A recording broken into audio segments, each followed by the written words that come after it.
From Poverty to Power. By James Allen. Introduction.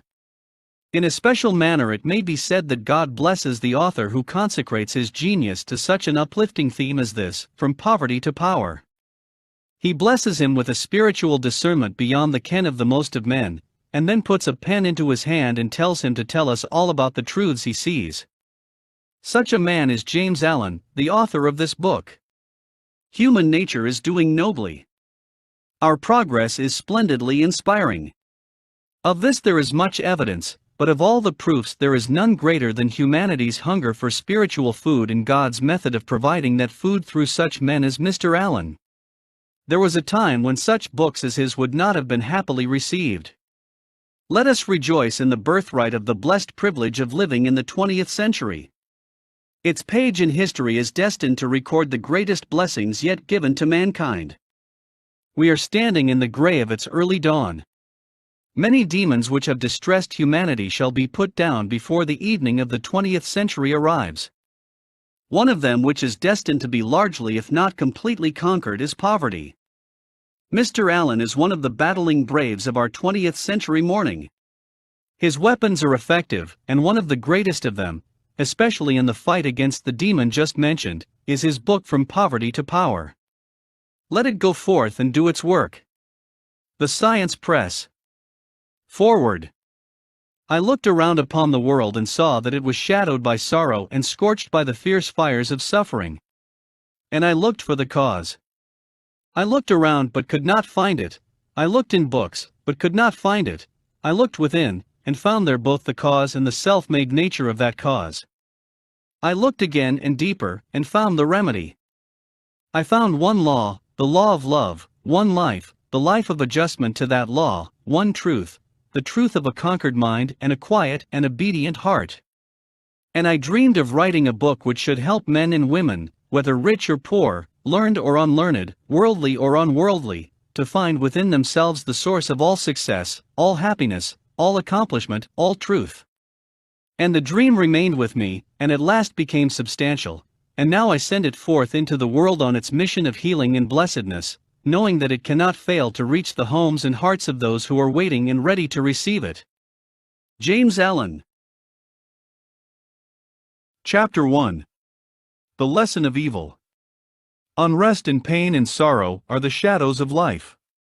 There is no heart in all the world that has not felt the sting of pain, no mind that has not been tossed upon the dark waters of trouble, no eye that has not wept the hot, blinding tears of unspeakable anguish.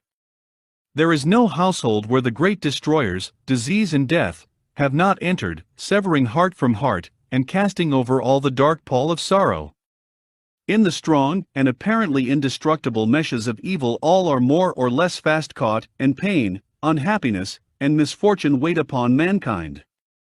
With the object of escaping, or in some way mitigating this overshadowing gloom, men and women rush blindly into innumerable devices, pathways by which they fondly hope to enter into a happiness which will not pass away. Such are the drunkard and the harlot, who revel in sensual excitements, such is the exclusive aesthete, who shuts himself out from the sorrows of the world and surrounds himself with enervating luxuries, such is he who thirsts for wealth or fame and subordinates all things to the achievement of that object, and such are they who seek consolation in the performance of religious rites. And to all the happiness sought seems to come, and the soul, for a time, is lulled into a sweet security, and an intoxicating forgetfulness of the existence of evil, but the day of disease comes at last, or some great sorrow, temptation, or misfortune breaks suddenly in on the unfortified soul, and the fabric of its fancied happiness is torn to shreds.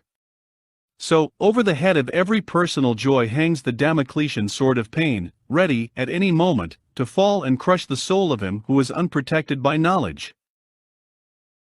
The child cries to be a man or woman, the man and woman sigh for the lost felicity of childhood. The poor man chafes under the chains of poverty by which he is bound, and the rich man often lives in fear of poverty or scours the world in search of an elusive shadow he calls happiness.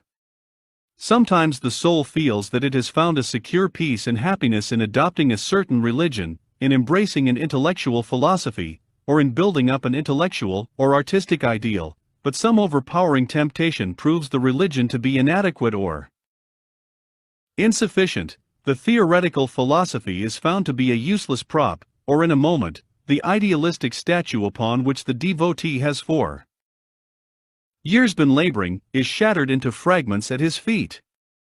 Is there, then, no way of escape from pain and sorrow? Are there no means by which the bonds of evil may be broken? Is permanent happiness, secure prosperity, and abiding peace a foolish dream? No, there is a way, and I speak it with gladness, by which evil can be slain forever. There is a process by which disease, poverty, or any adverse condition or circumstance can be put on one side never to return. There is a method by which a permanent prosperity can be secured, free from all fear of the return of adversity. And there is a practice by which unbroken and unending peace and bliss can be partaken of and realized. And the beginning of the way which leads to this glorious realization is the acquirement of a right understanding of the nature of evil. It is not sufficient to deny or ignore evil, it must be understood. It is not enough to pray to God to remove the evil, you must find out why it is there, and what lesson it has for you. It is of no avail to fret and fume and chafe at the chains which bind you, you must know why and how you are bound. Therefore, reader, you must get outside yourself, and must begin to examine and understand yourself. You must cease to be a disobedient child in the school of experience, and must begin to learn, with humility and patience, the lessons that are set for your edification and ultimate perfection. For evil, when rightly understood, is found to be, not an unlimited power or principle in the universe, but a passing phase of human experience, and it therefore becomes a teacher to those who are willing to learn. Evil is not an abstract something outside yourself, it is an experience in your own heart, and by patiently examining and rectifying your heart you will be gradually led into the discovery of the origin and nature of evil, which will necessarily be followed by its complete eradication. All evil is corrective and remedial, and is therefore not permanent. It is rooted in ignorance of the true nature and relation of things, and so long as we remain in that state of ignorance, we remain subject to evil. There is something in the universe which is not the result of ignorance, and which would not, if we were ready and willing to learn its lesson, lead us to higher wisdom, and then vanish away. But men remain in evil, and it does not pass away, because men are not willing or prepared to learn the lesson which it came to teach them. I knew a child who, every night when its mother took it to bed, cried to be allowed to play with the candle, and one night, when the mother was off guard for a moment, the child took hold of the candle. The inevitable result followed, and the child never wished to play with the candle again. By its one foolish act it learned perfectly the lesson of obedience, and entered into the knowledge that fire burns. And this incident is a complete illustration of the nature, meaning, and ultimate result of all sin and evil.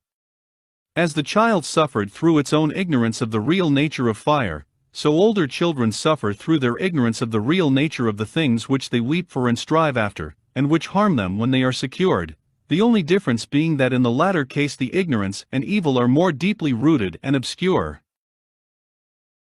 Evil has always been symbolized by darkness, and good by light, and hidden within the symbol is contained the perfect interpretation, the reality, for, just as light always floods the universe, and darkness is only a mere speck or shadow cast by a small body intercepting a few rays of the illimitable light, so the light of the supreme good is the positive and life-giving power which floods the universe, and evil the insignificant shadow cast by the self that intercepts and shuts off the illuminating rays which strive for entrance.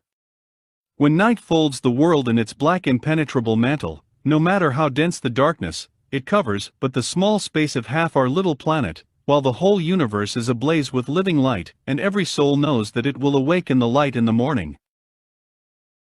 Know, then, that when the dark night of sorrow, pain, or misfortune settles down upon your soul, and you stumble along with weary and uncertain steps, that you are merely intercepting your own personal desires between yourself and the boundless light of joy and bliss, and the dark shadow that covers you is cast by none and nothing but yourself. And just as the darkness without is but a negative shadow, an unreality which comes from nowhere, goes to nowhere, and has no abiding dwelling place, so the darkness within is equally a negative shadow passing over the evolving and light-born soul. But, I fancy I hear someone say, why pass through the darkness of evil at all? Because, by ignorance, you have chosen to do so, and because, by doing so, you may understand both good and evil, and may the more appreciate the light by having passed through the darkness. As evil is the direct outcome of ignorance, so, when the lessons of evil are fully learned, ignorance passes away, and wisdom takes its place. But as a disobedient child refuses to learn its lessons at school, so it is possible to refuse to learn the lessons of experience, and thus to remain in continual darkness, and to suffer continually recurring punishments in the form of disease, disappointment, and sorrow. He, therefore, who would shake himself free of the evil which encompasses him, must be willing and ready to learn, and must be prepared to undergo the disciplinary process without which no grain of wisdom or abiding happiness and peace can be secured. A man may shut himself up in a dark room and deny that the light exists, but it is everywhere without, and darkness exists only in his own little room. So, you may shut out the light of truth, or you may begin to pull down the walls of prejudice, self-seeking and error which you have built around yourself, and so let in the glorious and omnipresent light. By earnest self-examination strive to realize, and not merely hold as a theory, that evil is a passing phase, a self-created shadow, that all your pains, sorrows and misfortunes have come to you by a process of undeviating and absolutely perfect law, have come to you because you deserve and require them, and that by first enduring, and then understanding them, you may be made stronger, wiser, nobler. When you have fully entered into this realization, you will be in a position to mold your own circumstances, to transmute all evil into good and to weave, with a master hand, the fabric of your destiny. What of the night, O watchman? Seest thou yet the glimmering dawn upon the mountain heights, the golden herald of the light of lights, are his fair feet upon the hilltop set? Cometh he yet to chase away the gloom, and with it all the demons of the night? Strike yet his darting rays upon thy sight? Hearest thou his voice, the sound of error's doom? The morning cometh, lover of the light, e'en now he gilds with gold the mountain's brow. Dimly I see the path whereon e'en now his shining feet are set toward the night. Darkness shall pass away, and all the things that love the darkness, and that hate the light shall disappear forever with the night. Rejoice! For thus the speeding herald sings. Chapter 2. The world a reflex of mental states. What you are, so is your world. Everything in the universe is resolved into your own inward experience. It matters little what is without, for it is all a reflection of your own state of consciousness. It matters everything what you are within, for everything without will be mirrored and colored accordingly. All that you positively know is contained in your own experience. All that you ever will know must pass through the gateway of experience, and so become part of yourself. Your own thoughts, desires, and aspirations comprise your world, and to you, all that there is in the universe of beauty and joy and bliss, or of ugliness and sorrow and pain, is contained within yourself. By your own thoughts you make or mar your life, your world, your universe. As you build within by the power of thought, so will your outward life and circumstances shape themselves accordingly. Whatsoever you harbor in the inmost chambers of your heart will, sooner or later by the inevitable law of reaction, shape itself in your outward life. The soul that is impure, sordid and selfish, is gravitating with unerring precision toward misfortune and catastrophe. The soul that is pure, unselfish, and noble, is gravitating with equal precision toward happiness and prosperity. Every soul attracts its own, and nothing can possibly come to it that does not belong to it. To realize this is to recognize the universality of divine law. The incidents of every human life, which both make and mar, are drawn to it by the quality and power of its own inner thought life. Every soul is a complex combination of gathered experiences and thoughts, and the body is but an improvised vehicle for its manifestation. What, therefore, your thoughts are, that is your real self, and the world around, both animate and inanimate, wears the aspect with which your thoughts clothe it. All that we are is the result of what we have thought, it is founded on our thoughts, it is made up of our thoughts. Thus, said Buddha, and it therefore follows that if a man is happy, it is because he dwells in happy thoughts, if miserable, because he dwells in despondent and debilitating thoughts. Whether one be fearful or fearless, foolish or wise, troubled or serene, within that soul lies the cause of its own state or states, and never without. And now I seem to hear a chorus of voices exclaim, "But do you really mean to say that outward circumstances do not affect our minds?" I do not say that, but I say this, and know it to be an infallible truth, that circumstances can only affect you in so far as you allow them to do so. You are swayed by circumstances because you have not a right understanding of the nature, use, and power of thought. You believe, and upon this little word belief hang all our sorrows and joys, that outward things have the power to make or mar your life. By so doing you submit to those outward things, confess that you are their slave, and they your unconditional master. By so doing, you invest them with a power which they do not, of themselves, possess, and you succumb, in reality, not to the mere circumstances, but to the gloom or gladness, the fear or hope, the strength or weakness, which your thought sphere has thrown around them. I knew two men who, at an early age, lost the hard-earned savings of years. One was very deeply troubled, and gave way to chagrin, worry, and despondency.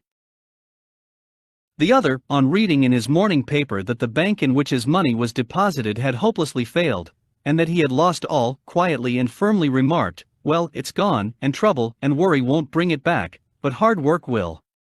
He went to work with renewed vigor, and rapidly became prosperous, while the former man, continuing to mourn the loss of his money, and to grumble at his bad luck, remained the sport and tool of adverse circumstances, in reality of his own weak and slavish thoughts.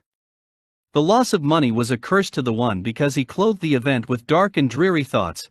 It was a blessing to the other, because he threw around it thoughts of strength, of hope, and renewed endeavor. If circumstances had the power to bless or harm, they would bless and harm all men alike. But the fact that the same circumstances will be alike good and bad to different souls proves that the good or bad is not in the circumstance, but only in the mind of him that encounters it. When you begin to realize this, you will begin to control your thoughts, to regulate and discipline your mind, and to rebuild the inward temple of your soul, eliminating all useless and superfluous material, and incorporating into your being thoughts alone of joy and serenity, of strength and life, of compassion and love, of beauty and immortality. And as you do this, you will become joyful and serene, strong and healthy, compassionate and loving and beautiful, with the beauty of immortality.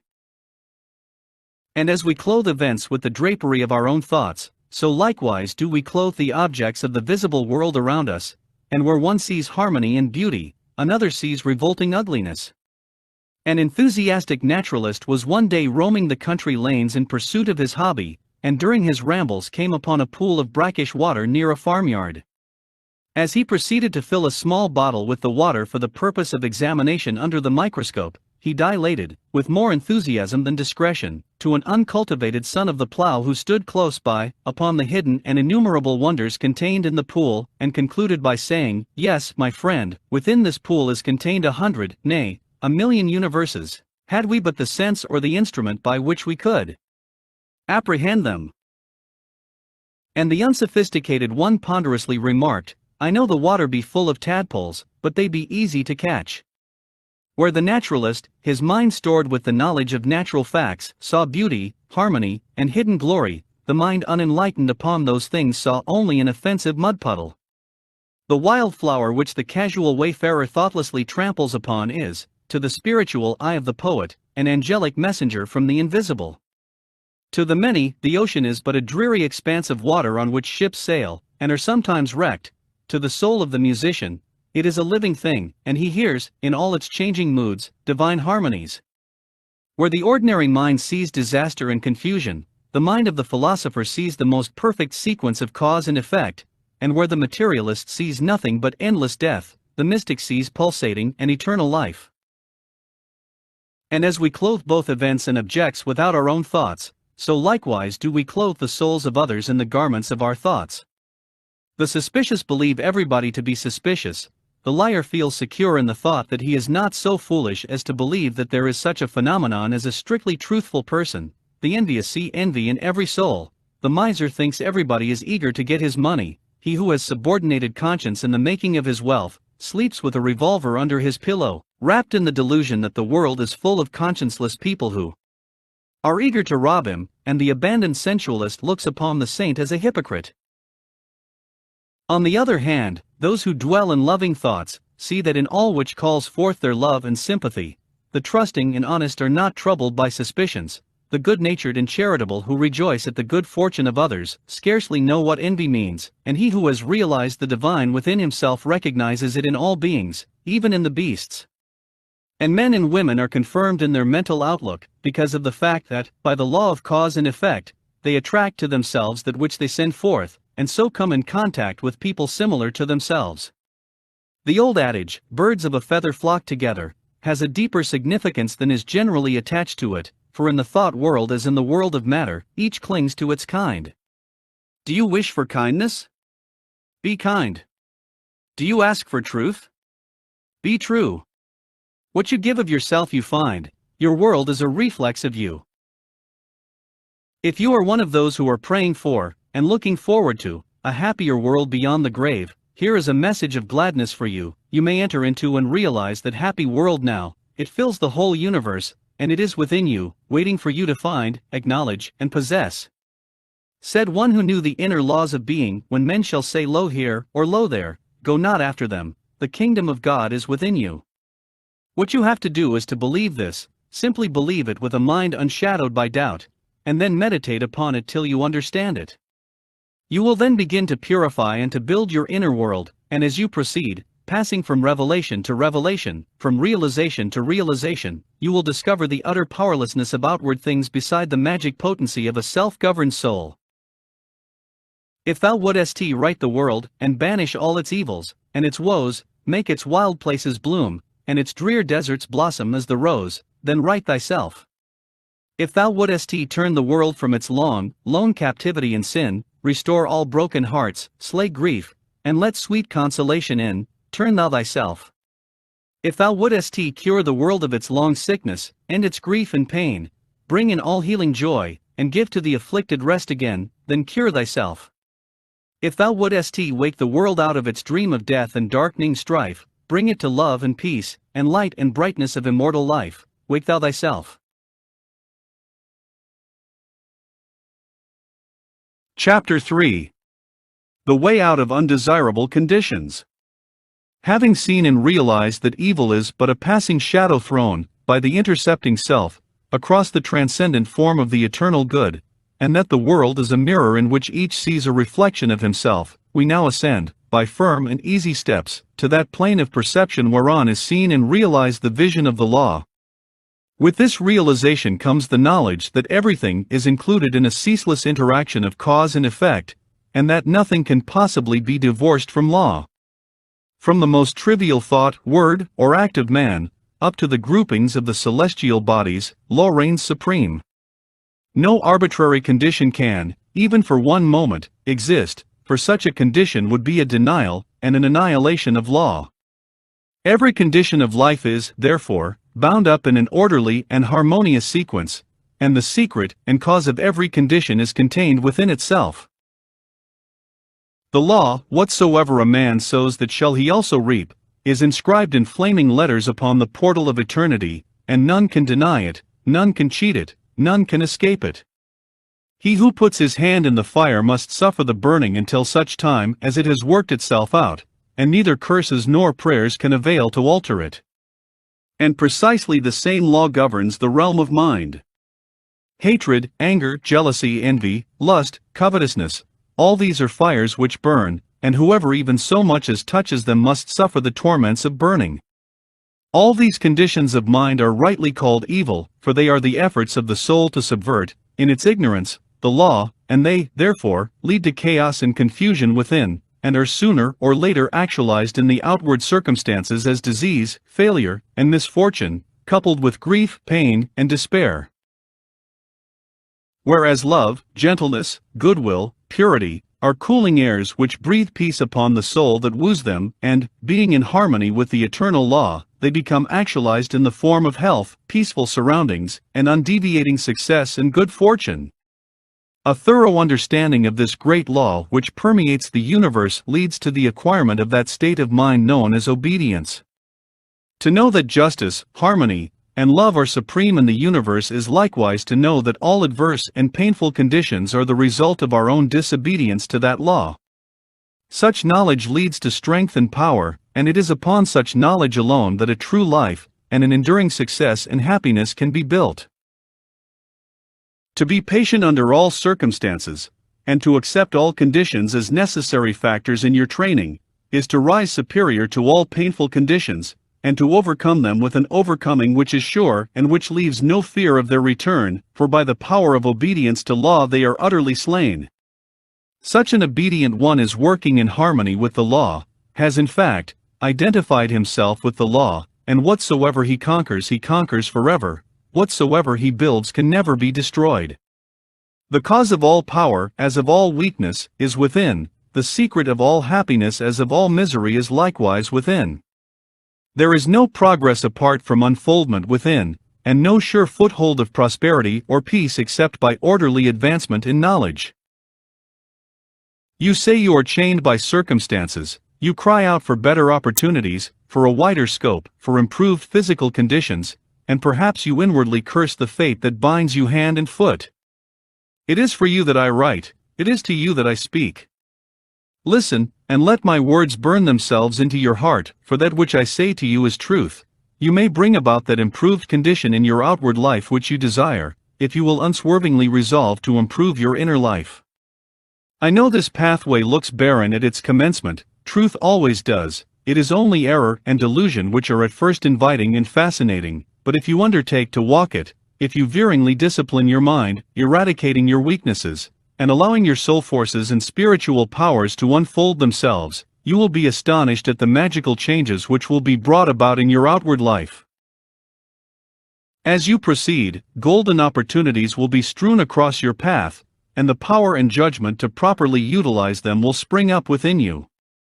Genial friends will come unbidden to you, sympathetic souls will be drawn to you as the needle is to the magnet, and books and all outward aids that you require will come to you unsought. Perhaps the chains of poverty hang heavily upon you, and you are friendless and alone, and you long with an intense longing that your load may be lightened, but the load continues, and you seem to be enveloped in an ever-increasing darkness. Perhaps you complain, you bewail your lot, you blame your birth, your parents, your employer, or the unjust powers who have bestowed upon you so undeservedly poverty and hardship, and upon another affluence and ease. Cease your complaining and fretting, none of these things which you blame are the cause of your poverty, the cause is within yourself, and where the cause is, there is the remedy. The very fact that you are a complainer, shows that you deserve your lot, shows that you lack that faith which is the ground of all effort and progress. There is no room for a complainer in a universe of law, and worry is soul suicide. By your very attitude of mind, you are strengthening the chains which bind you, and are drawing about you the darkness by which you are enveloped. Alter your outlook upon life, and your outward life will alter. Build yourself up in the faith and knowledge, and make yourself worthy of better surroundings and wider opportunities. Be sure, first of all, that you are making the best of what you have. Do not delude yourself into supposing that you can step into greater advantages whilst overlooking smaller ones, for if you could, the advantage would be impermanent, and you would quickly fall back again in order to learn the lesson which you had neglected. As the child at school must master one standard before passing on to the next, so, before you can have that greater good which you so desire, must you faithfully employ that which you already possess. The parable of the talents is a beautiful story illustrative of this truth, for does it not plainly show that if we misuse, neglect, or degrade that which we possess, be it ever so mean and insignificant, even that little will be taken from us, for by our conduct we show that we are unworthy of it. Perhaps you are living in a small cottage, and are surrounded by unhealthy and vicious influences. You desire a larger and more sanitary residence. Then you must fit yourself for such a residence by first of all making your cottage, as far as possible, a little paradise. Keep it spotlessly clean. Make it look as pretty and sweet as your limited means will allow. Cook your plain food with all care and arrange your humble table as tastefully as you possibly can. If you cannot afford a carpet, let your rooms be carpeted with smiles and welcomes, fastened down with the nails of kind words driven in with the hammer of patience. Such a carpet will not fade in the sun, and constant use will never wear it away. By so ennobling your present surroundings you will rise above them, and above the need of them, and at the right time you will pass on into the better house and surroundings which have all along been waiting for you, and which you have fitted yourself to occupy. Perhaps you desire more time for thought and effort and feel that your hours of labor are too hard and long. Then see to it that you are utilizing to the fullest possible extent what little spare time you have.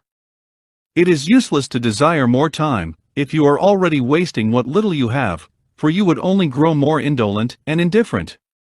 Even poverty and lack of time and leisure are not the evils that you imagine they are, and if they hinder you in your progress, it is because you have clothed them in your own weaknesses, and the evil that you see in them is really in yourself.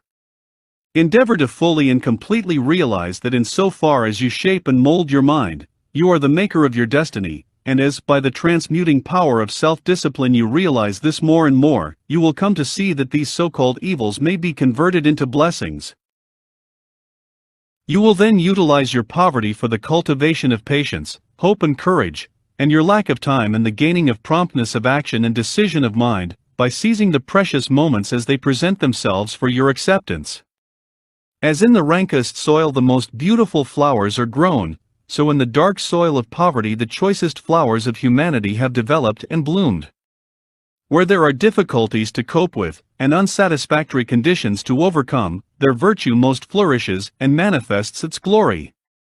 It may be that you are in the employ of a tyrannous master or mistress, and you feel that you are harshly treated. Look upon this also as necessary to your training. Return your employer's unkindness with gentleness and forgiveness. Practice unceasingly patience and self-control. Turn the disadvantage to account by utilizing it for the gaining of mental and spiritual strength, and by your silent example and influence you will thus be teaching your employer, will be helping him to grow ashamed of his conduct, and will, at the same time, be lifting yourself up to that height of spiritual attainment by which you will be enabled to step into new and more congenial surroundings at the time when they are presented to you. Do not complain that you are a slave, but lift yourself up, by noble conduct, above the plane of slavery. Before complaining that you are a slave to another, be sure that you are not a slave to self. Look within, look searchingly, and have no mercy upon yourself. You will find there, perchance, slavish thoughts, slavish desires, and in your daily life and conduct slavish habits. Conquer these, cease to be a slave to self, and no man will have the power to enslave you. As you overcome self, you will overcome all adverse conditions, and every difficulty will fall before you. Do not complain that you are oppressed by the rich. Are you sure that if you gained riches you would not be an oppressor yourself? Remember that there is the eternal law, which is absolutely just, and that he who oppresses today must himself be oppressed tomorrow, and from this there is no way of escape. And perhaps you, yesterday in some former existence, were rich and an oppressor, and that you are now merely paying off the debt which you owe to the great law. Practice, therefore, fortitude and faith. Dwell constantly in mind upon the eternal justice, the eternal good. Endeavor to lift yourself above the personal and the transitory into the impersonal and permanent. Shake off the delusion that you are being injured or oppressed by another, and try to realize, by a profounder comprehension of your inner life, and the laws which govern that life, that you are only really injured by what is within you. There is no practice more degrading, debasing, and soul-destroying than that of self-pity. Cast it out from you. While such a canker is feeding upon your heart you can never expect to grow into a fuller life. Cease from the condemnation of others, and begin to condemn yourself. Condone none of your acts, desires or thoughts that will not bear comparison with spotless purity or endure the light of sinless good. By so doing you will be building your house upon the rock of the eternal, and all that is required for your happiness and well-being will come to you in its own time. There is positively no way of permanently rising above poverty, or any undesirable condition, except by eradicating those selfish and negative conditions within, of which these are the reflection, and by virtue of which they continue. The way to true riches is to enrich the soul by the acquisition of virtue. Outside of real heart virtue there is neither prosperity nor power, but only the appearances of these. I am aware that men make money who have acquired no measure of virtue, and have little desire to do so, but such money does not constitute true riches, and its possession is transitory and feverish. Here is David's testimony: "For I was envious at the foolish when I saw the prosperity of the wicked, their eyes stand out with fatness. They have more than heart could wish. Verily, I have cleansed my heart in vain and washed my hands in innocence. When I thought to know this, it was too painful for me, until I went into the sanctuary of God, then understood I their end."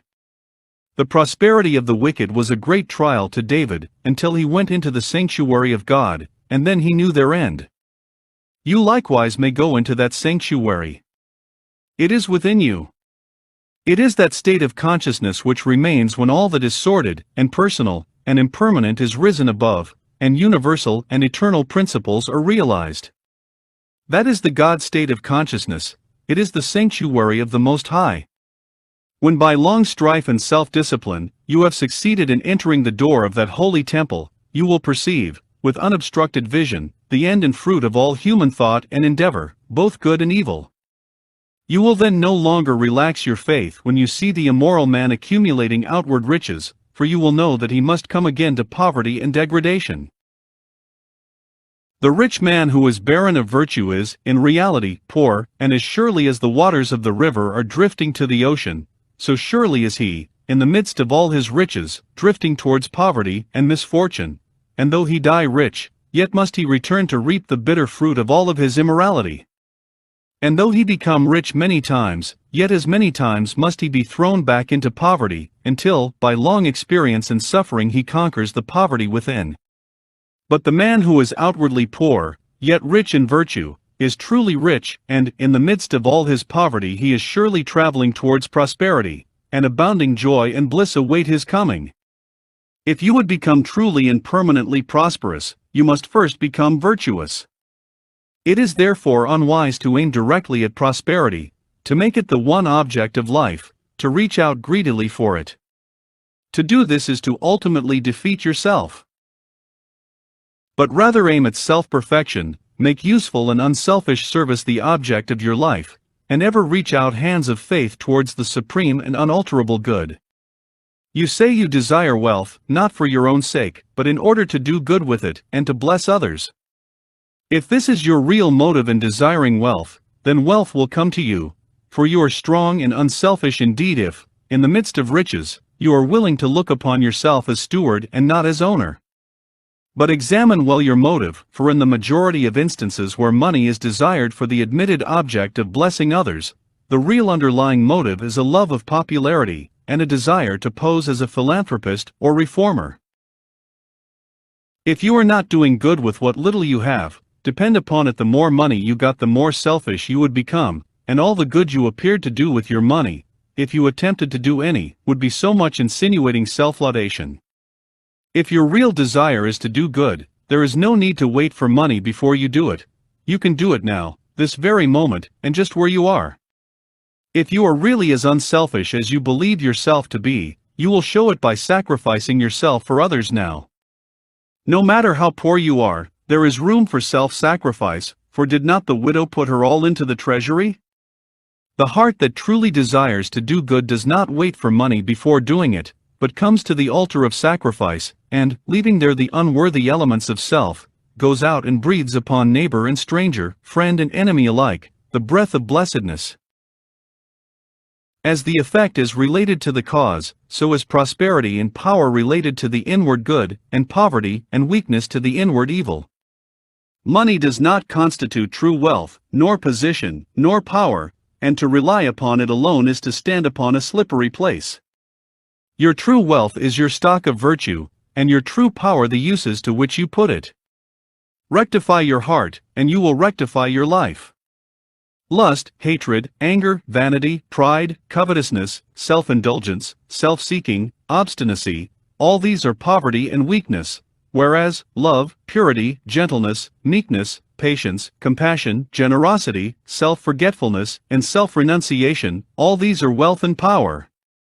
As the elements of poverty and weakness are overcome, an irresistible and all-conquering power is evolved from within, and he who succeeds in establishing himself in the highest virtue, brings the whole world to his feet. But the rich, as well as the poor, have their undesirable conditions, and are frequently farther removed from happiness than the poor.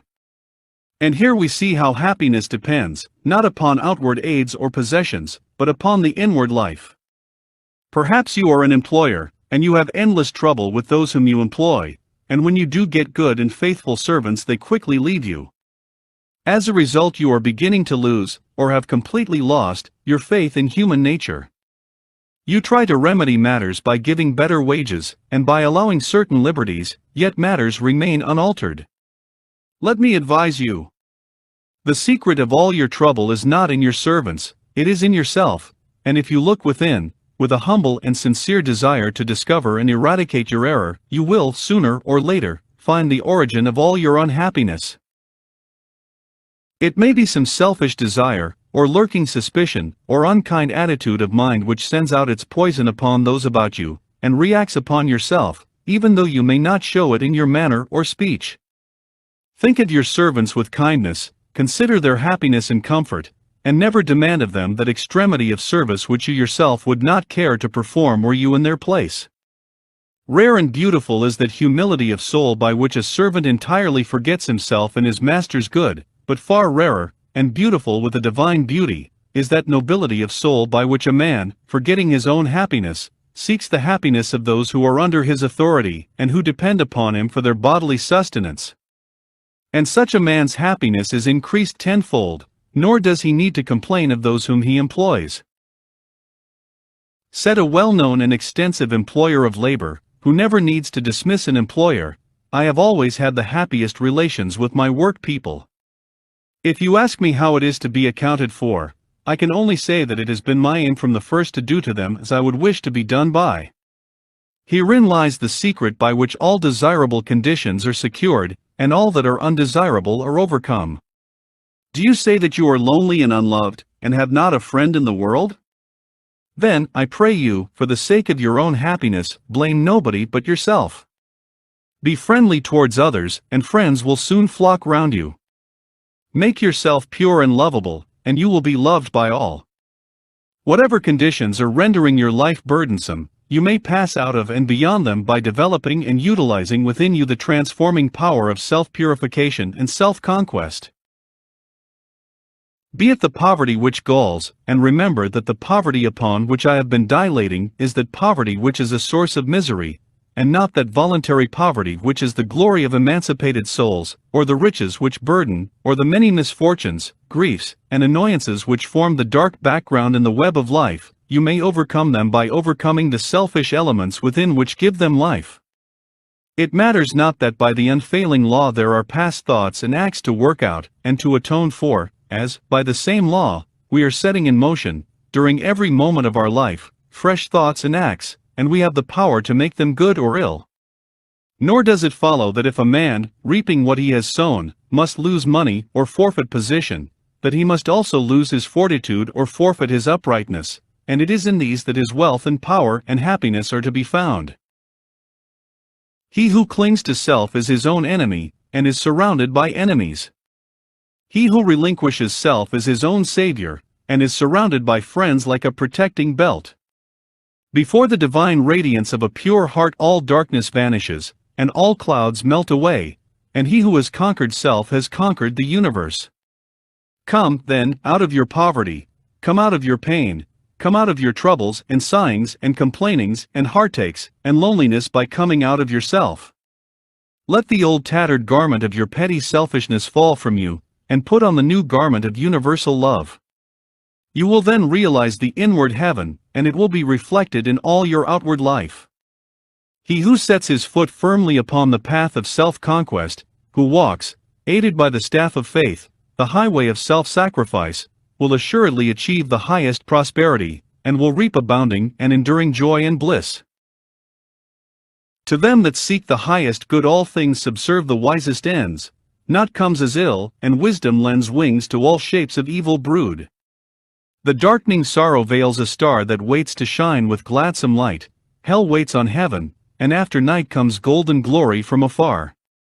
Defeats are steps by which we climb with purer aim to nobler ends, loss leads to gain, and joy attends true footsteps up the hills of time. Pain leads to paths of holy bliss, to thoughts and words and deeds divine, and clouds that gloom and rays that shine, along life's upward highway kiss. Misfortune does but cloud the way whose end and summit in the sky of bright success, sun-kissed and high, awaits our seeking and our stay. The heavy pall of doubts and fears that clouds the valley of our hopes, the shades with which the spirit copes, the bitter harvesting of tears, the heartaches, miseries, and griefs, the bruisings born of broken ties, all these are steps by which we rise to living ways of sound beliefs. Love, pitying, watchful, runs to meet the pilgrim from the land of fate. All glory and all good await the coming of obedient feet. Chapter 4. The silent power of thought, controlling and directing one's forces.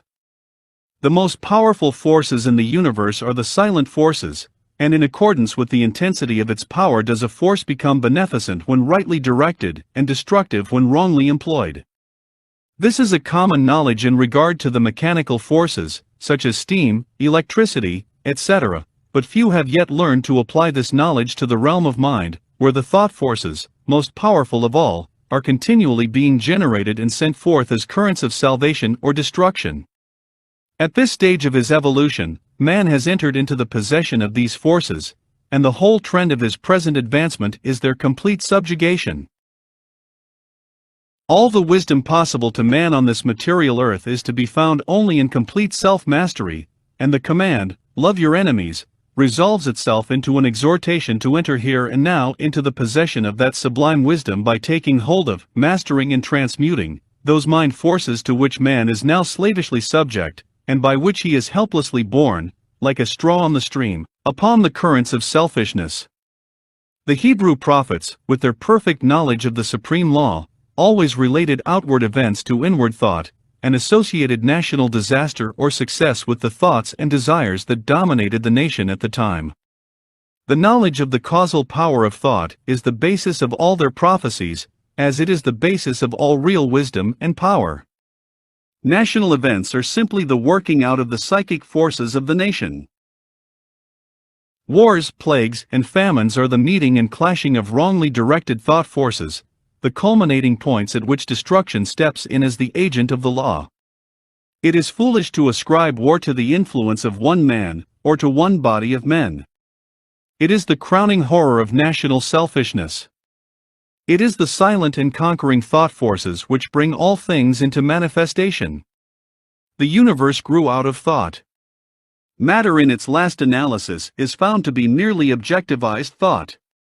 All men's accomplishments were first wrought out in thought, and then objectivized. The author, the inventor, the architect, first builds up his work in thought, and having perfected it in all its parts as a complete and harmonious whole upon the thought plane, he then commences to materialize it, to bring it down to the material or sense plane. When the thought forces are directed in harmony with the overruling law, they are upbuilding and preservative, but when subverted they become disintegrating and self-destructive. To adjust all your thoughts to a perfect and unswerving faith in the omnipotence and supremacy of good, is to cooperate with that good, and to realize within yourself the solution and destruction of all evil. Believe and ye shall live. And here we have the true meaning of salvation, salvation from the darkness and negation of evil by entering into and realizing the living light of the eternal good. Where there is fear, worry, anxiety, doubt, trouble, chagrin, or disappointment, there is ignorance and lack of faith. All these conditions of mind are the direct outcome of selfishness, and are based upon an inherent belief in the power and supremacy of evil. They therefore constitute practical atheism, and to live in, and become subject to, these negative and soul-destroying conditions of mind is the only real atheism.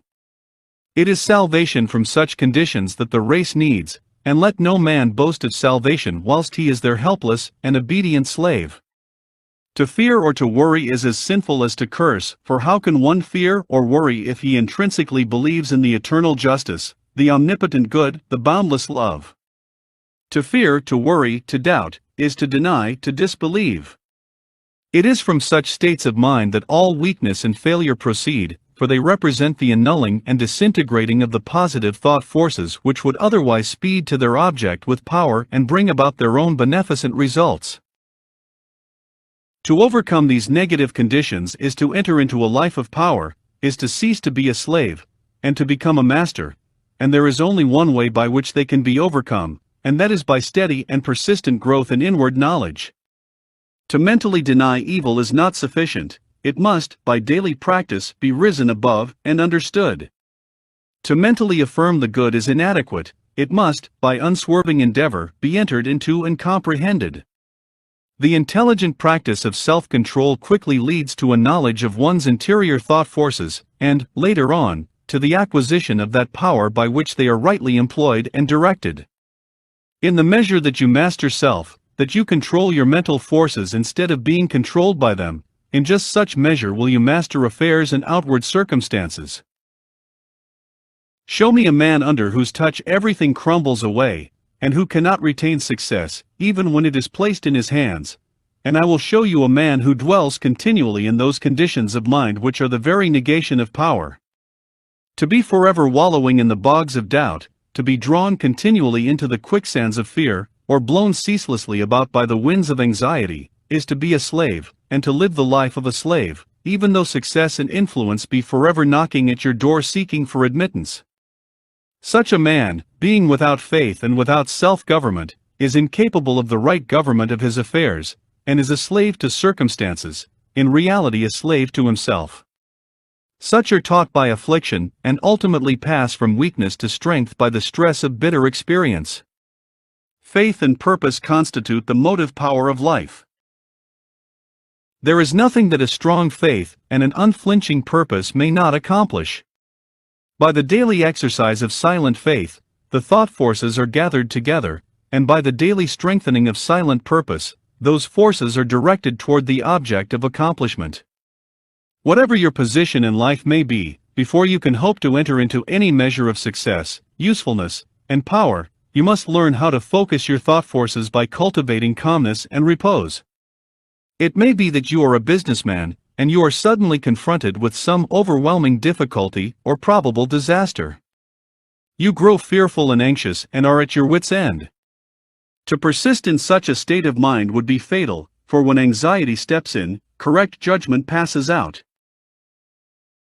Now if you will take advantage of a quiet hour or two in the early morning or at night, and go away to some solitary spot, or to some room in your house where you know you will be absolutely free from intrusion, and having seated yourself in an easy attitude, you forcibly direct your mind right away from the object of anxiety by dwelling upon something in your life that is pleasing and bliss-giving, a calm, reposeful strength will gradually steal into your mind, and your anxiety will pass away.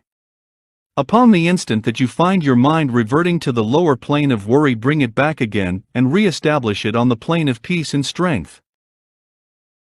When this is fully accomplished, you may then concentrate your whole mind upon the solution of your difficulty, and what was intricate and insurmountable to you in your hour of anxiety will be made plain and easy, and you will see, with that clear vision and perfect judgment which belong only to a calm and untroubled mind, the right course to pursue and the proper end to be brought about. It may be that you will have to try day after day before you will be able to perfectly calm your mind, but if you persevere you will certainly accomplish it. And the course which is presented to you in that hour of calmness must be carried out.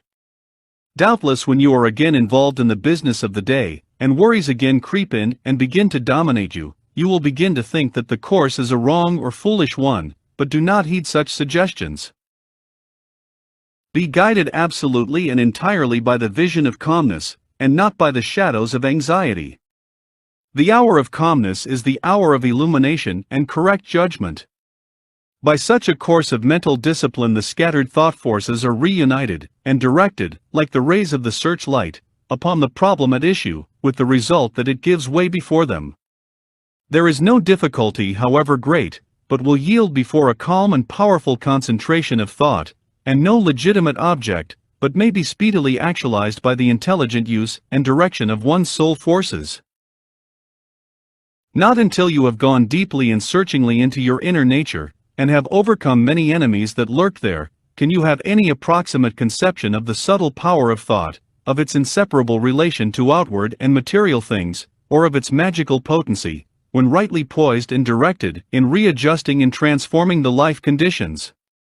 Every thought you think is a force sent out, and in accordance with its nature and intensity will it go out to seek a lodgment in minds receptive to it, and will react upon yourself for good or evil. There is ceaseless reciprocity between mind, and a continual interchange of thought forces. Selfish and disturbing thoughts are so many malignant and destructive forces, messengers of evil, sent out to stimulate and augment the evil in other minds, which in turn send them back upon you with added power. While thoughts that are calm, pure, and unselfish are so many angelic messengers sent out into the world with health, healing, and blessedness upon their wings, counteracting the evil forces, pouring the oil of joy upon the troubled waters of anxiety and sorrow, and restoring to broken hearts their heritage of immortality. Think good thoughts, and they will quickly become actualized in your outward life in the form of good conditions. Control your soul forces, and you will be able to shape your outward life as you will. The difference between a savior and a sinner is this, that the one has a perfect control of all the forces within him, the other is dominated and controlled by them.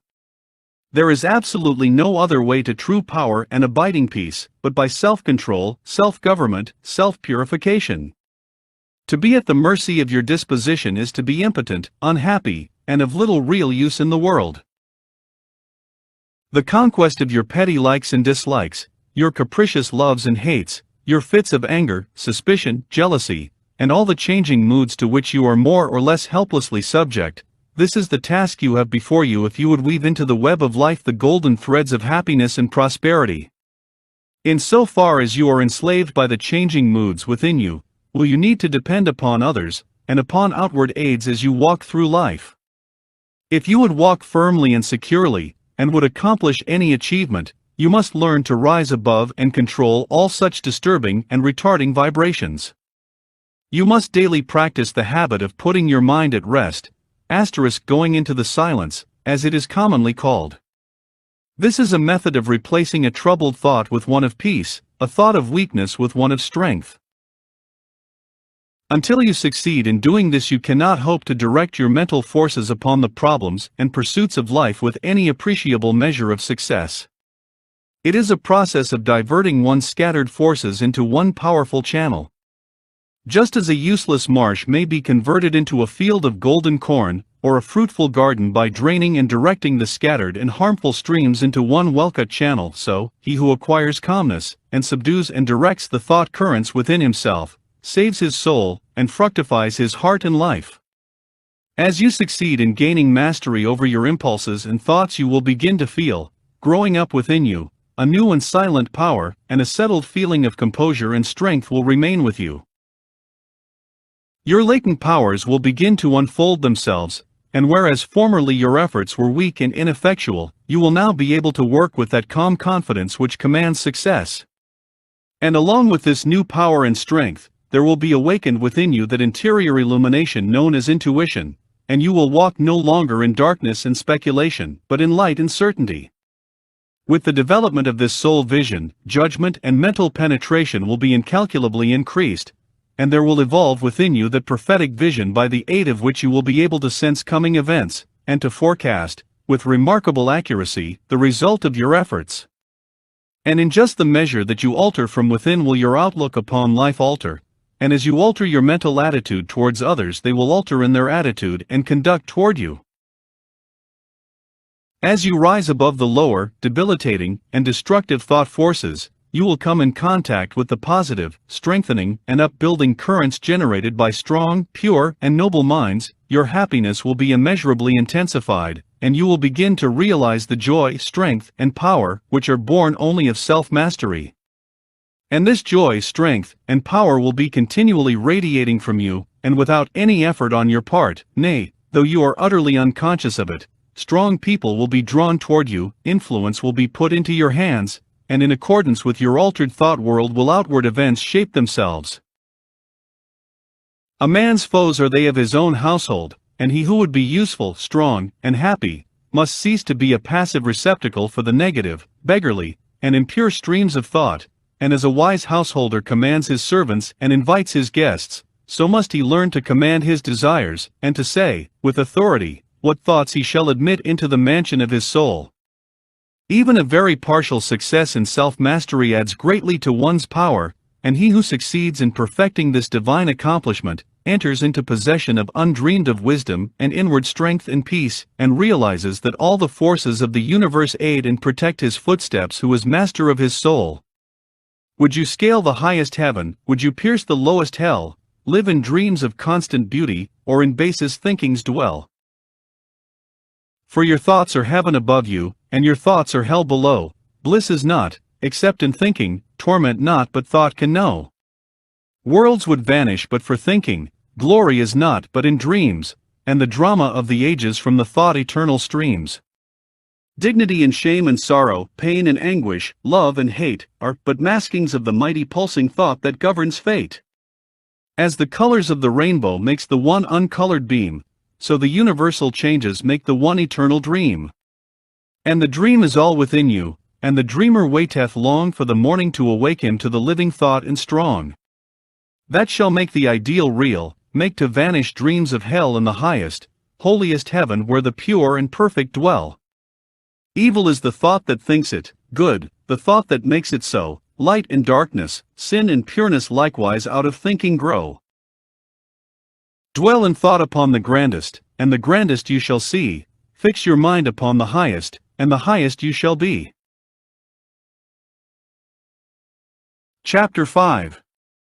The Secret of Health, Success and Power.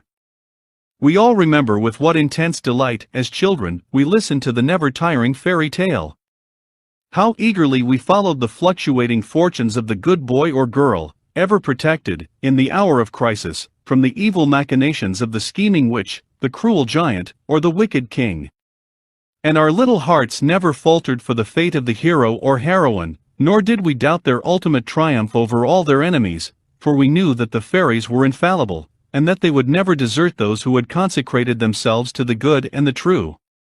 And what unspeakable joy pulsated within us when the fairy queen, bringing all her magic to bear at the critical moment, scattered all the darkness and trouble, and granted them the complete satisfaction of all their hopes, and they were happy ever after.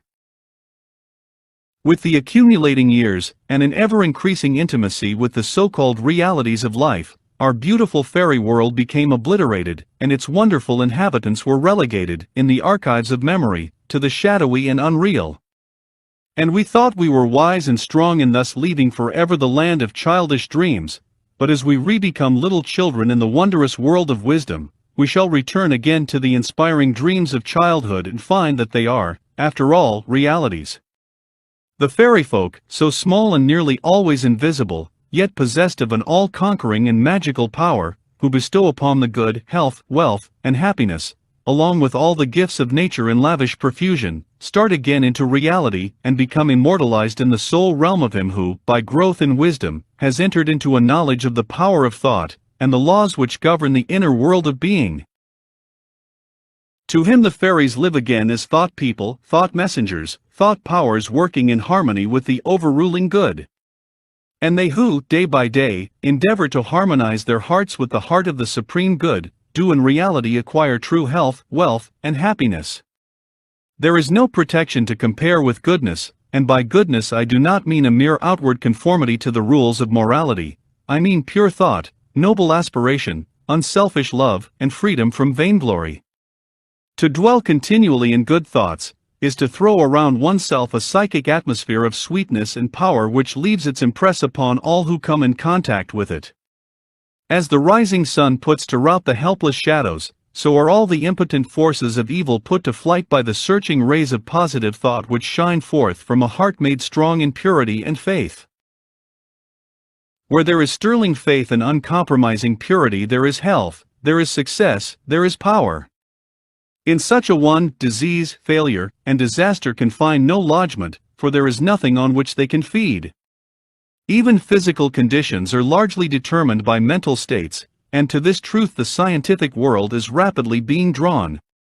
The old, materialistic belief that a man is what his body makes him, is rapidly passing away, and is being replaced by the inspiring belief that man is superior to his body, and that his body is what he makes it by the power of thought. Men everywhere are ceasing to believe that a man is despairing because he is dyspeptic, and are coming to understand that he is dyspeptic because he is despairing, and in the near future, the fact that all disease has its origin in the mind will become common knowledge. There is no evil in the universe, but has its root and origin in the mind, and sin, sickness, sorrow, and affliction do not, in reality, belong to the universal order, are not inherent in the nature of things, but are the direct outcome of our ignorance of the right relations of things. According to tradition, there once lived, in India, a school of philosophers who led a life of such absolute purity and simplicity that they commonly reached the age of 150 years, and to fall sick was looked upon by them as an unpardonable disgrace, for it was considered to indicate a violation of law.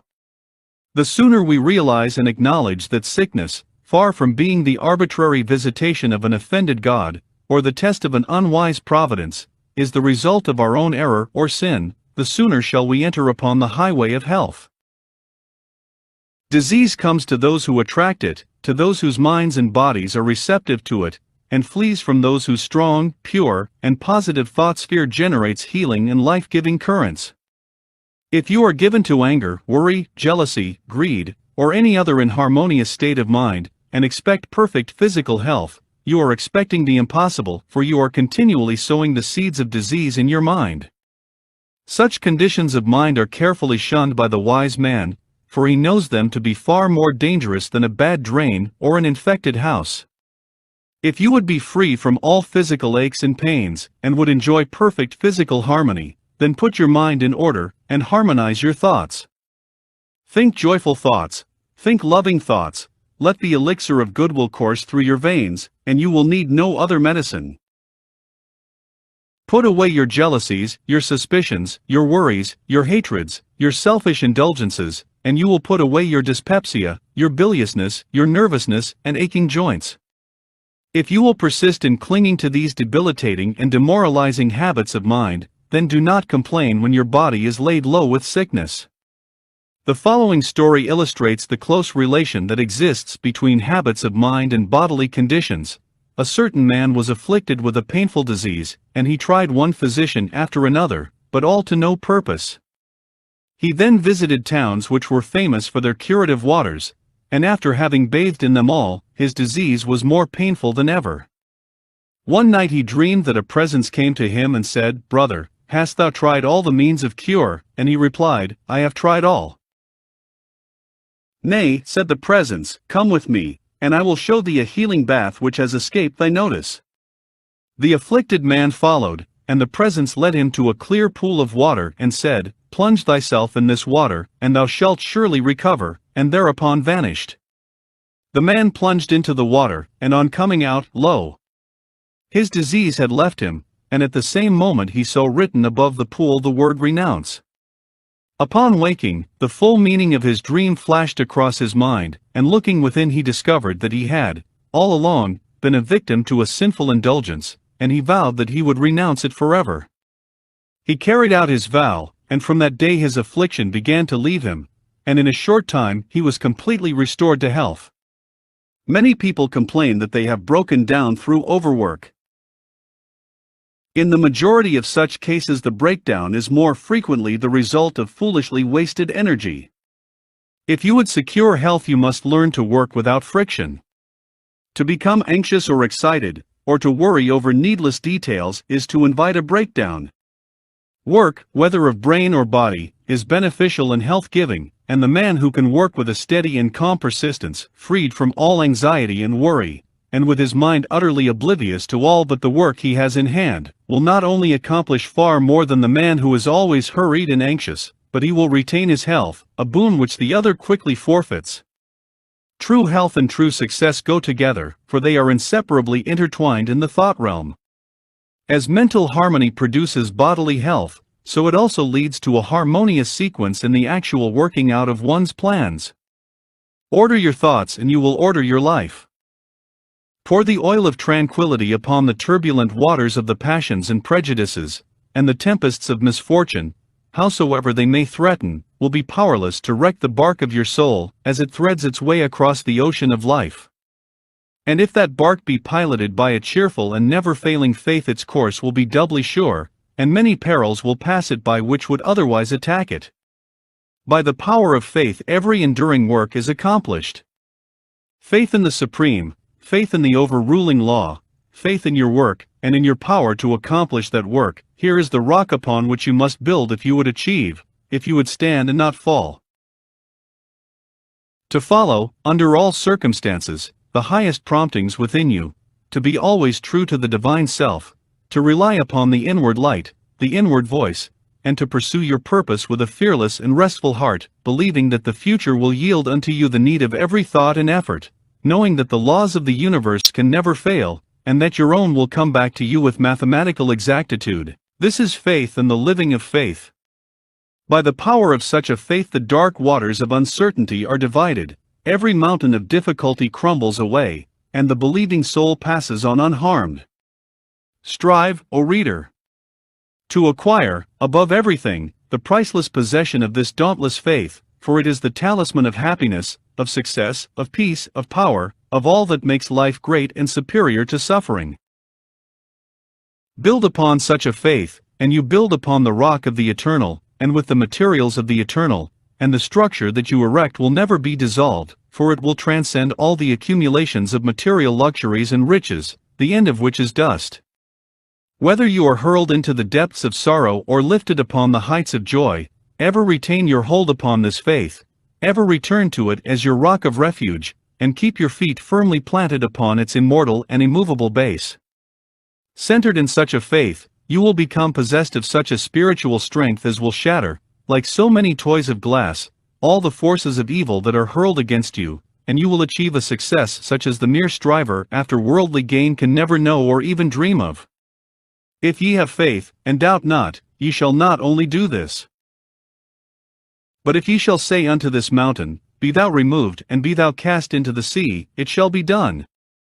There are those today, men and women tabernacled in flesh and blood, who have realized this faith, who live in it and by it day by day, and who, having put it to the uttermost test, have entered into the possession of its glory and peace. Such have sent out the word of command, and the mountains of sorrow and disappointment, of mental weariness and physical pain have passed from them, and have been cast into the sea of oblivion. If you will become possessed of this faith, you will not need to trouble about your success or failure, and success will come. You will not need to become anxious about results, but will work joyfully and peacefully, knowing that right thoughts and right efforts will inevitably bring about right results. I know a lady who has entered into many blissful satisfactions, and recently a friend remarked to her, "Oh, how fortunate you are. You only have to wish for a thing, and it comes to you," and it did, indeed, appear so on the surface, but in reality all the blessedness that has entered into this woman's life is the direct outcome of the inward state of blessedness which she has, throughout life, been cultivating and training toward perfection. Mere wishing brings nothing but disappointment, it is living that tells. The foolish wish and grumble, the wise work and wait. And this woman had worked without and within, but especially within upon heart and soul, and with the invisible hands of the Spirit she had built up, with the precious stones of faith, hope, joy, devotion, and love, a fair temple of light, whose glorifying radiance was ever round about her. It beamed in her eye, it shone through her countenance, it vibrated in her voice, and all who came into her presence felt its captivating spell. And as with her, so with you. Your success, your failure, your influence, your whole life you carry about with you, for your dominant trends of thought are the determining factors in your destiny. Send forth loving, stainless, and happy thoughts, and blessings will fall into your hands, and your table will be spread with the cloth of peace. Send forth hateful, impure, and unhappy thoughts, and curses will rain down upon you, and fear and unrest will wait upon your pillow. You are the unconditional maker of your fate, be that fate what it may. Every moment you are sending forth from you the influences which will make or mar your life. Let your heart grow large and loving and unselfish, and great and lasting will be your influence and success, even though you make little money. Confine it within the narrow limits of self-interest, and even though you become a millionaire, your influence and success, at the final reckoning, will be found to be utterly insignificant. Cultivate, then, this pure and unselfish spirit, and combine with purity in faith, singleness of purpose, and you are evolving from within the elements, not only of abounding health and enduring success, but of greatness and power. If your present position is distasteful to you, and your heart is not in your work, nevertheless perform your duties with scrupulous diligence, and whilst resting your mind in the idea that the better position and greater opportunities are waiting for you, ever keep an active mental outlook for budding possibilities, so that when the critical moment arrives, and the new channel presents itself, you will step into it with your mind fully prepared for the undertaking, and with that intelligence and foresight which is born of mental discipline. Whatever your task may be, concentrate your whole mind upon it, throw into it all the energy of which you are capable. The faultless completion of small tasks leads inevitably to larger tasks. See to it that you rise by steady climbing, and you will never fall. And herein lies the secret of true power. Learn, by constant practice, how to husband your resources, and to concentrate them, at any moment, upon a given point. The foolish waste all their mental and spiritual energy in frivolity, foolish chatter, or selfish argument, not to mention wasteful physical excesses. If you would acquire overcoming power, you must cultivate poise and passivity. You must be able to stand alone. All power is associated with immovability. The mountain, the massive rock, the storm-tried oak, all speak to us of power, because of their combined solitary grandeur and defiant fixity, while the shifting sand, the yielding twig, and the waving reed speak to us of weakness, because they are movable and non-resistant, and are utterly useless when detached from their fellows. He is the man of power who, when all his fellows are swayed by some emotion or passion, remains calm and unmoved. He only is fitted to command and control who has succeeded in commanding and controlling himself. The hysterical, the fearful, the thoughtless and frivolous, let such seek company, or they will fall for lack of support, but the calm, the fearless, the thoughtful and grave, let such seek the solitude of the forest, the desert, and the mountain top, and to their power more power will be added, and they will more and more successfully stem the psychic currents and whirlpools which engulf mankind. Passion is not power, it is the abuse of power, the dispersion of power. Passion is like a furious storm which beats fiercely and wildly upon the embattled rock, whilst power is like the rock itself, which remains silent and unmoved through it all. That was a manifestation of true power when Martin Luther, wearied with the persuasions of his fearful friends, who were doubtful as to his safety should he go to Worms, replied, "If there were as many devils in Worms as there are tiles on the housetops, I would go." And when Benjamin Disraeli broke down in his first parliamentary speech, and brought upon himself the derision of the House, that was an exhibition of germinal power when he exclaimed, "The day will come when you will consider it an honor to listen to me." When that young man, whom I knew, passing through continual reverses and misfortunes, was mocked by his friends and told to desist from further effort, and he replied, "The time is not far distant when you will marvel at my good fortune and success," he showed that he was possessed of that silent and irresistible power which has taken him over innumerable difficulties, and crowned his life with success. If you have not this power, you may acquire it by practice, and the beginning of power is likewise the beginning of wisdom. You must commence by overcoming those purposeless trivialities to which you have hitherto been a willing victim. Boisterous and uncontrolled laughter, slander and idle talk, and joking merely to raise a laugh, all these things must be put on one side as so much waste of valuable energy. St. Paul never showed his wonderful insight into the hidden laws of human progress to greater advantage than when he warned the Ephesians against foolish talking and jesting, which is not convenient, for, to dwell habitually in such practices is to destroy all spiritual power in life. As you succeed in rendering yourself impervious to such mental dissipations, you will begin to understand what true power is, and you will then commence to grapple with the more powerful desires and appetites which hold your soul in bondage, and bar the way to power, and your further progress will then be made clear. Above all, be of single aim, have a legitimate and useful purpose, and devote yourself unreservedly to it. Let nothing draw you aside, Remember that the double-minded man is unstable in all his ways. Be eager to learn, but slow to beg. Have a thorough understanding of your work, and let it be your own, and as you proceed, ever following the inward guide, the infallible voice, you will pass on from victory to victory, and will rise step by step to higher resting places, and your ever-broadening outlook will gradually reveal to you the essential beauty and purpose of life. Self-purified, health will be yours, faith protected, success will be yours, self-governed, power will be yours, and all that you do will prosper, for, ceasing to be a disjointed unit, self-enslaved, you will be in harmony with the great law, working no longer against, but with, the universal life, the eternal good. And what health you gain it will remain with you. What success you achieve will be beyond all human computation, and will never pass away, and what influence and power you wield will continue to increase throughout the ages, for it will be a part of that unchangeable principle which supports the universe. This, then, is the secret of health, a pure heart and a well-ordered mind.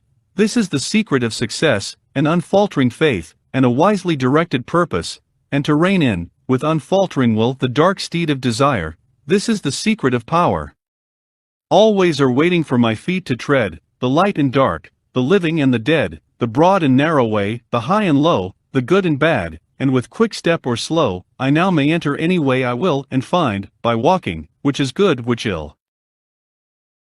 And all good things my wandering feet await, if I but come, with vow inviolate, unto the narrow, high and holy way of heart-born purity, and therein stay, walking, secure from him who taunts and scorns, to flowery meads, across the path of thorns. And I may stand where health, success, and power await my coming, if, each fleeting hour, I cling to love and patience, and abide with stainlessness, and never step aside from high integrity, so shall I see at last the land of immortality. And I may seek and find, I may achieve, I may not claim, but losing, may retrieve. The law bends not for me, but I must bend unto the law, if I would reach the end of my afflictions, if I would restore my soul to light and life, and weep no more. Not mine the arrogant and selfish claim to all good things, be mine the lowly aim to seek and find, to know and comprehend, and wisdom-ward all holy footsteps wend. Nothing is mine to claim or to command, but all is mine to know and understand. Chapter 6. The Secret of Abounding Happiness. Great is the thirst for happiness, and equally great is the lack of happiness. The majority of the poor long for riches, believing that their possession would bring them supreme and lasting happiness. Many who are rich, having gratified every desire and whim, suffer from ennui and repletion, and are farther from the possession of happiness even than the very poor. If we reflect upon this state of things, it will ultimately lead us to a knowledge of the all-important truth that happiness is not derived from mere outward possessions, nor misery from the lack of them, for if this were so, we should find the poor always miserable, and the rich always happy, whereas the reverse is frequently the case. Some of the most wretched people whom I have known were those who were surrounded with riches and luxury, whilst some of the brightest and happiest people I have met were possessed of only the barest necessities of life. Many men who have accumulated riches have confessed that the selfish gratification which followed the acquisition of riches has robbed life of its sweetness, and that they were never so happy as when they were poor. What, then, is happiness, and how is it to be secured? Is it a figment, a delusion, and is suffering alone perennial? We shall find, after earnest observation and reflection, that all, except those who have entered the way of wisdom, believe that happiness is only to be obtained by the gratification of desire. It is this belief, rooted in the soil of ignorance, and continually watered by selfish cravings, that is the cause of all the misery in the world. And I do not limit the word desire to the grosser animal cravings. It extends to the higher psychic realm, where far more powerful, subtle, and insidious cravings hold in bondage the intellectual and refined, depriving them of all that beauty, harmony, and purity of soul whose expression is happiness. Most people will admit that selfishness is the cause of all the unhappiness in the world, but they fall under the soul-destroying delusion that it is somebody else's selfishness, and not their own. When you are willing to admit that all your unhappiness is the result of your own selfishness, you will not be far from the gates of paradise, but so long as you are convinced that it is the selfishness of others that is robbing you of joy, so long will you remain a prisoner in your self-created purgatory. Happiness is that inward state of perfect satisfaction, which is joy and peace, and from which all desire is eliminated. The satisfaction which results from gratified desire is brief and illusionary, and is always followed by an increased demand for gratification. Desire is as insatiable as the ocean, and clamors louder and louder as its demands are attended to. It claims ever-increasing service from its deluded devotees, until at last they are struck down with physical or mental anguish, and are hurled into the purifying fires of suffering. Desire is the region of hell, and all torments are centered there. The giving up of desire is the realization of heaven, and all delights await the pilgrim there. I sent my soul through the invisible, some letter of that afterlife to spell, and by my soul returned to me, and whispered, I myself am heaven and hell. Heaven and hell are inward states. Sink into self and all its gratifications, and you sink into hell. Rise above self into that state of consciousness which is the utter denial and forgetfulness of self, and you enter heaven. Self is blind, without judgment, not possessed of true knowledge, and always leads to suffering. Correct perception, unbiased judgment, and true knowledge belong only to the divine state, and only in so far as you realize this divine consciousness can you know what real happiness is. So long as you persist in selfishly seeking for our own personal happiness, so long will happiness elude you, and you will be sowing the seeds of wretchedness. In so far as you succeed in losing yourself in the service of others, in that measure will happiness come to you, and you will reap a harvest of bliss. It is in loving, not in being loved, the heart is blessed. It is in giving, not in seeking gifts, we find our quest.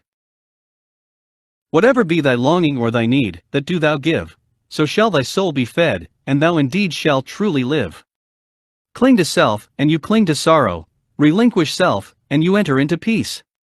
To seek selfishly is not only to lose happiness, but even that which we believe to be the source of happiness.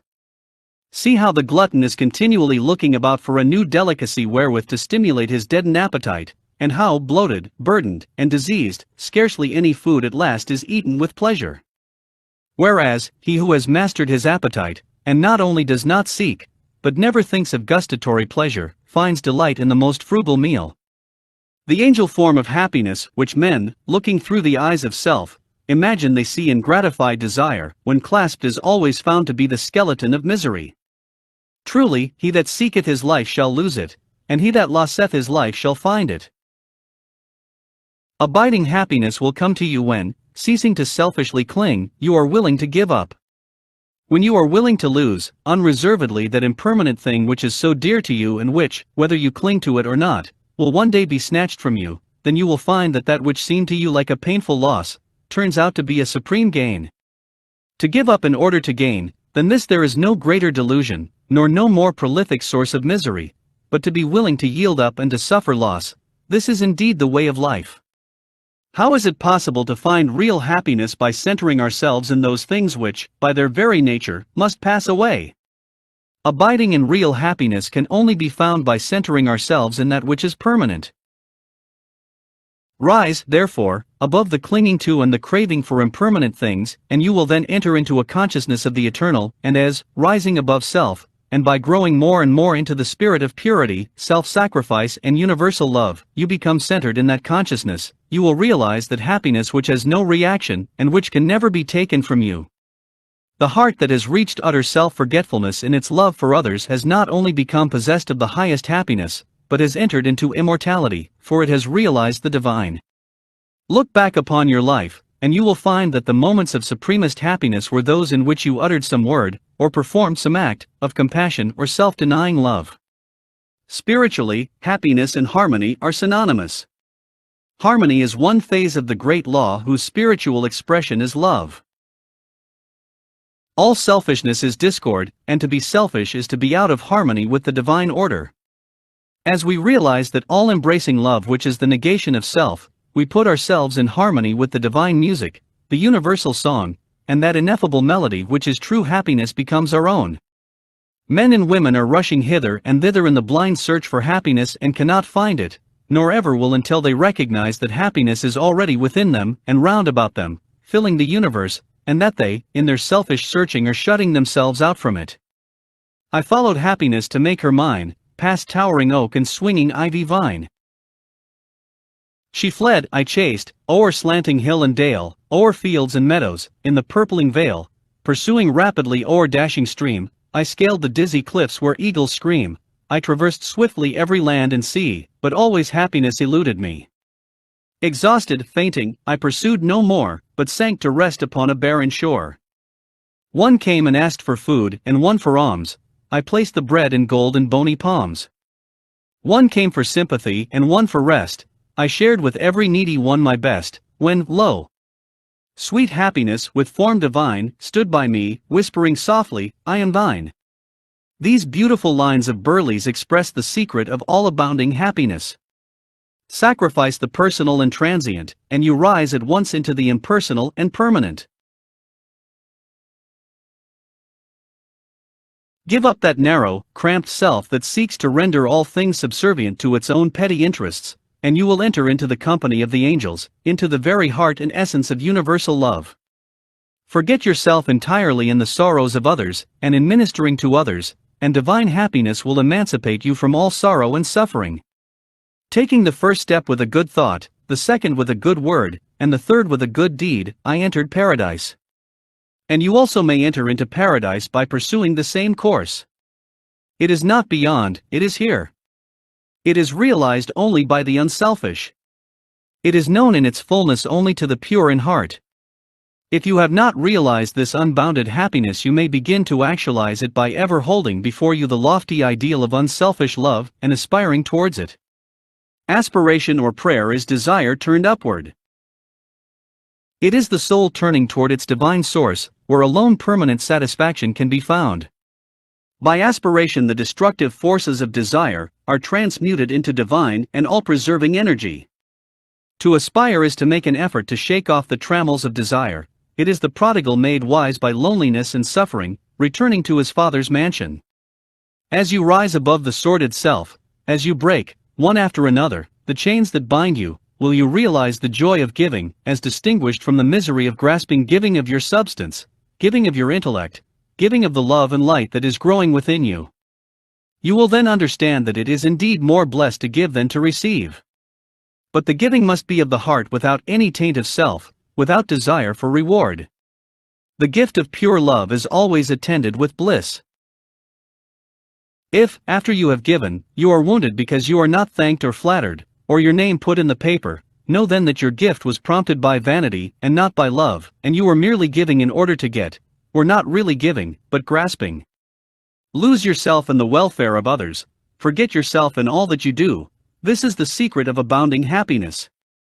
Ever be on the watch to guard against selfishness, and learn faithfully the divine lessons of inward sacrifice, so shall you climb the highest heights of happiness, and shall remain in the never-clouded sunshine of universal joy, clothed in the shining garment of immortality.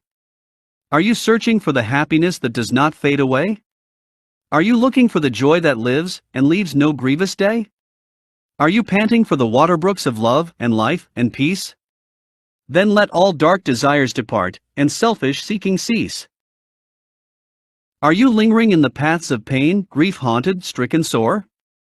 Are you wandering in the ways that wound your weary feet the more? Are you sighing for the resting place where tears and sorrows cease? Then sacrifice your selfish heart, and find the heart of peace.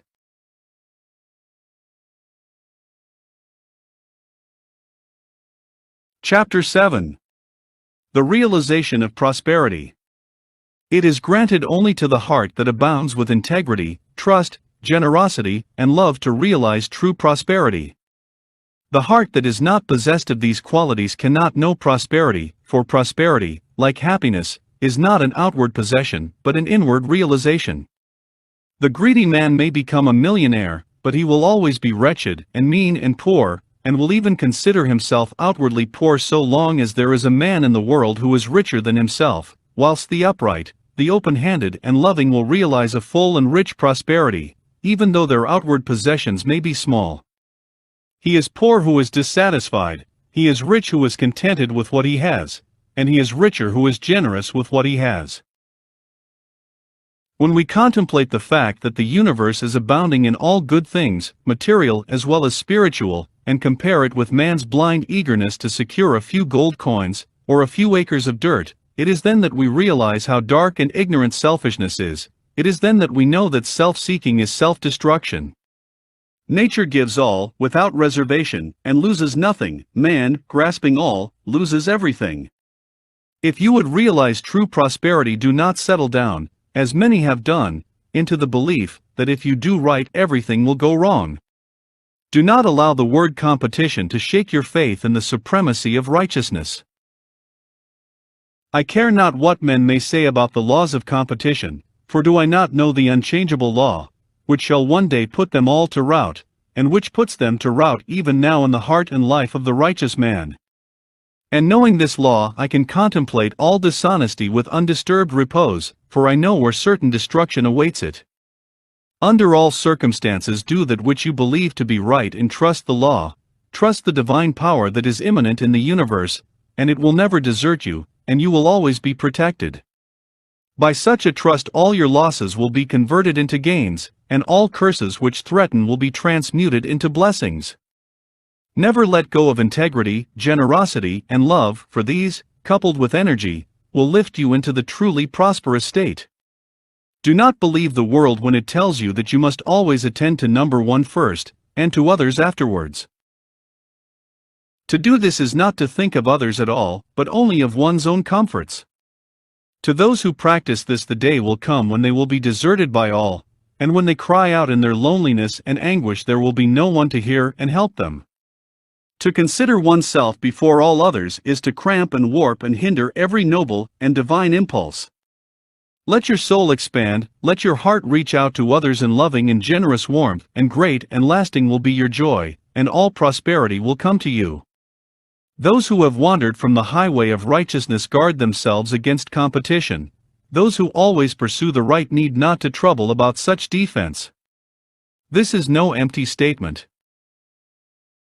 There are men today who, by the power of integrity and faith, have defied all competition, and who, without swerving in the least from their methods, when competed with, have risen steadily into prosperity, whilst those who tried to undermine them have fallen back defeated.